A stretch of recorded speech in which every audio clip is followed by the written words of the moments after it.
Hello there and welcome once again to Red Gaming Tech for your daily dose of the latest gaming news as of the 25th of June.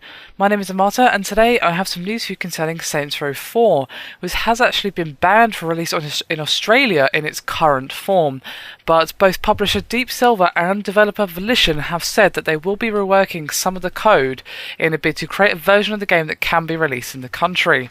And as some of you may know, the game is the first title to be denied a rating in Australia under the guidelines for the classification of computer games that came into effect on January 1st, 2013. As I'm sure most of you do know, prior to that, Australia did not have an adult category for computer games. And this is what they had to say in their official statement. In the board's opinion, Saints Row 4 includes interactive visual depictions of implied sexual violence which are just not justified by context. In addition, the game includes elements of illicit or prescribed drug use related to incentives or rewards. Such depictions are prohibited by the computer games guidelines. And Classification Board Acting Director Donald MacDonald added this. Apart from Desai's decision, since the beginning of the year, the board has classified 17 games R18+ under the new guidelines. And Deep Silver had this to say regarding this issue. Volition, the developer, are reworking some of the code to create a version of the game for this territory by removing the content which could cause offence without reducing the outlandish gameplay that Saints Row fans know and love. Saints Row 4 has been awarded PEGI 18 and ESRB M ratings where fans can enjoy their time in Steelport as originally intended. Wow, so that kind of sucks. But Saints Row is known for being a bit insane, let's just be honest, and Saints Row 3 especially really pushed the envelope with how crazy that game actually was, with weapons that would just do crazy stuff to them, beating people with giant dildos, all of this stuff that was, probably quite questionable to a review board, let's just be honest. Obviously, Saints Row 3 is a very, very good game, and people obviously love the outlandishness, the craziness, and just the pure silliness of the game, especially when gaming has gotten so serious in the last few years.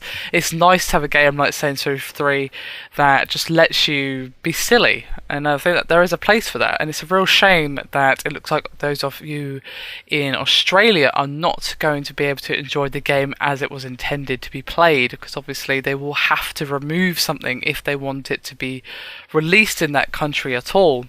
How much they'll have to remove, I don't know. It depends on how deep in these particular elements are. Perhaps it was only a couple of sections of the game that they thought, oh no, that's pushing it a bit too far.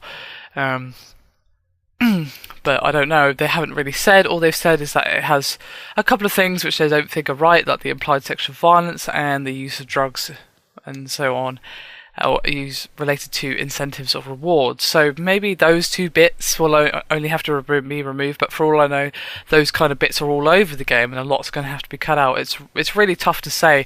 What I hope is that the final product will not be affected too much, that the game will still be the same at heart with just a few minor tweaks to get it released in the country. I'm sure they're going to try that at first and see if they can then get it released, and then if they get it failed again, take even more out, but let's just hope that the full game isn't tarnished too much for the Australian audience, because obviously they want to play Saints Row 4 as much as we do, and unfortunately they're not going to get the same game that we do due to this problem. So let's just fingers crossed for them that not too much of the game has to actually be changed or taken out to make it actually sellable in that country, because that would just be a real shame. And although this is great that they've got this new classification, because before this, obviously, they were disallowing games left, right and centre because there was no adult category.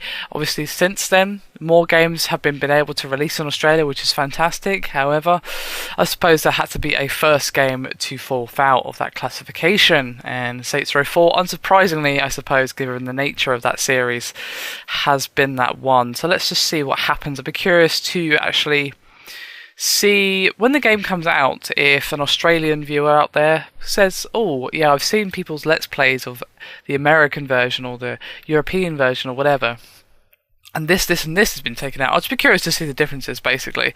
Anyway, that's me done for this video. I hope you've enjoyed it. Thank you very much for watching. I'll see you next time.